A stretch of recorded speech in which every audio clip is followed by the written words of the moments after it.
Hey guys, it's Julie. Welcome to the replay.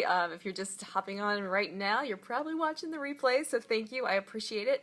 If you have any questions about this topic, you can leave them in the comments, tag me so I don't miss your question, or just post in the Facebook group. All right? So today I'm going to talk about 3 things you can do if you're feeling frustrated with the FODMAP diet. Alright, before I get to that, let me introduce myself again. I'm Julie O'Hara, and my website is calmbellykitchen.com. I'm a health coach who helps women manage IBS with delicious food, not deprivation, and practical strategies to manage your life. Alright, so let's get into it. This is going to be a short and sweet Calm Belly TV because I am traveling this week and I am feeling my allergies just kicking in, so my throat is kind of killing me. And that's why there's like funky lighting and like a funky setup, because I am actually in Sacramento in a hotel. So let's do this, alright? So I'm going to preamble this with, what do I mean by frustrated? Because sure, you can be frustrated with the FODMAP diet at a lot of different points, but what I'm kind of talking about today is, when I see so many people, especially when they're new to this diet, you might post in the Facebook group like, I feel awful, I'm trying everything, nothing I eat, I don't know what to eat, I'm afraid to eat, everything hurts, nothing's working, I'm so upset and frustrated and I'm having symptoms. So I see posts like that and I hear that a lot, and it's absolutely valid to be frustrated, but then the person will say, and I've been doing this for a week, or I've been doing it for 2 weeks. And that's just such a short amount of time, guys. So what I want to help you do is, in that beginning stage when you're still kind of getting your feet wet and still learning about this whole new way of life, this whole new way to eat, this whole new way to approach IBS, how to not feel frustrated and how not to just get that stressed out, anxious, despairing feeling like nothing's working and it's never going to work and you'll never figure it out. So I want to help you with that today. So this is more for the newbies, for the people who are still really just trying to get a grip on this whole new lifestyle with FODMAP. All right. So the first thing you can do if you're feeling frustrated is, checking my notes, is to check for other digestive issues, okay? So because FODMAP's not super widespread, especially in the US, you might have discovered it on your own through Pinterest, through just, Google searches of whatever kind. You might have landed on my website and been like, oh my god, I've never heard of this is insane.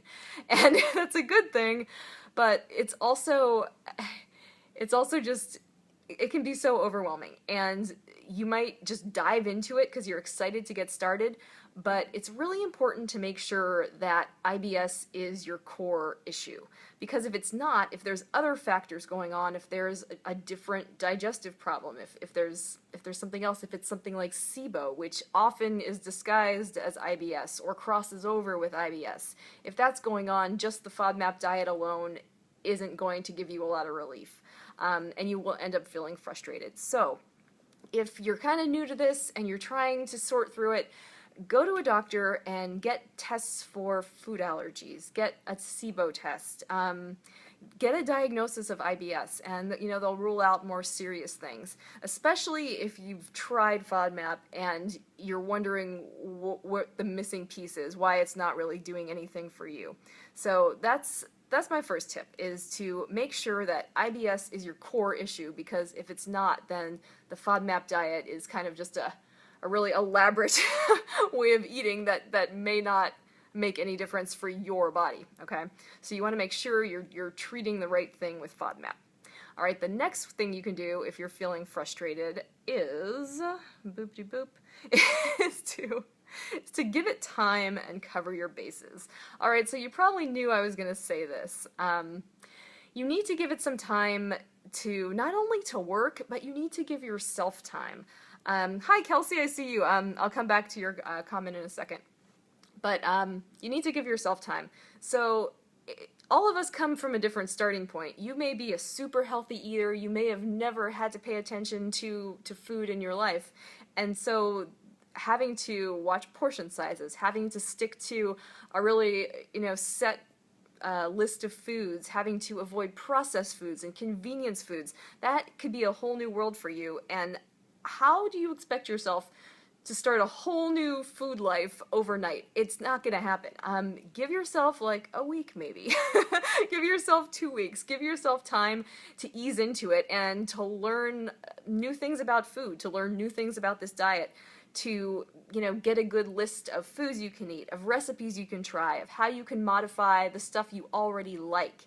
So try to keep it simple and start with, you know, modifications, simple meals, and, you know, within 2 to 3 weeks, most people kind of can get the hang of it.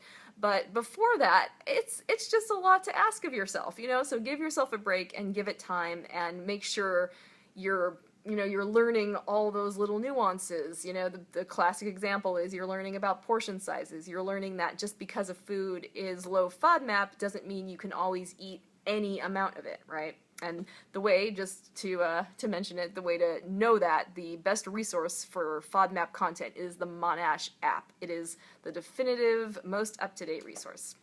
Okay, Kelsey, let me see what you had to say here. I have SIBO and Crohn's. I was put on low FODMAP by my GI doctor when diagnosed with SIBO. This diet is amazing. Yeah, it really is. See, and like, there's your endorsement right there. So once it's like, it's sorted out and you learn it and you give it a go, it can work wonders, and it does really help almost everyone I've worked with. I mean, the vast majority of people that I've interacted with can see a difference. But if you're not treating, if there's something going on, you know, besides IBS, or, you know, you're not treating SIBO, if you have SIBO, then it's going to be different results. It literally changed my life. I know, it's true. Me too, honestly. Okay. So the third thing you can do if you're feeling frustrated is to get help. And a lot of you are in my Facebook group because you're getting help and getting advice, getting feedback, getting support for when you're so frustrated like this, and that's fabulous. You might need a dietitian, you might need a coach like me, you might need a doctor. But if it's not coming together for you and you know IBS is your issue, get some support, because it goes back to my second point. How do you expect to just learn this whole new way of eating, this whole new way of cooking overnight? That's not a small thing, and I think we feel like, oh, I should just be able to eat differently. Like, why should I need help with this? Like, why shouldn't I just be able to change the way I eat? And that's not true. I mean, if you needed to lose weight, if you needed to lose weight to improve a medical condition, you wouldn't feel bad about getting help with that, right? You know, that seems like a totally normal thing. So it's the same thing here. You need to do this diet to improve a health condition that has a huge impact on your life. So it's okay to seek out help and support and figure it out, because that frustration just, you know, as you know, leads to stress, and stress gets you in the stomach every single time. Every single time. Alright, so those are my 3 things you can do if you're feeling frustrated with the FODMAP diet. Rule out any other possible factors, because if there's something else going on, the FODMAP diet won't work, or won't work as well. Number 2 is to give it time and to make sure you're covering all your bases. Your portion sizes, ingredients, food, you know, sneaky FODMAPs, things like that, and give yourself time to just learn how to do the diet.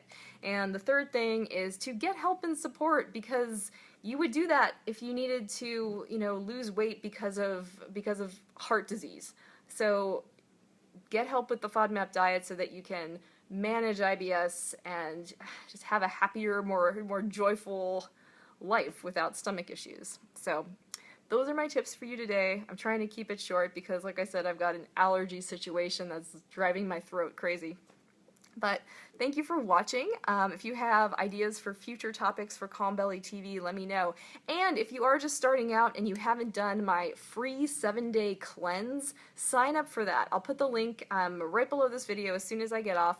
But it's a free 7-day email course, and it goes through a lot of the groundwork you need, a lot of mental stuff as well as practical stuff to really get into the FODMAP diet and prepare yourself and and get started on the right foot, set up for success. So definitely do that. It's at calmbellykitchen.com/cleanse. It's totally free. It's a great class with some great resources in it. But I'll put the link below. All right, guys, I will talk to you next week. Bye.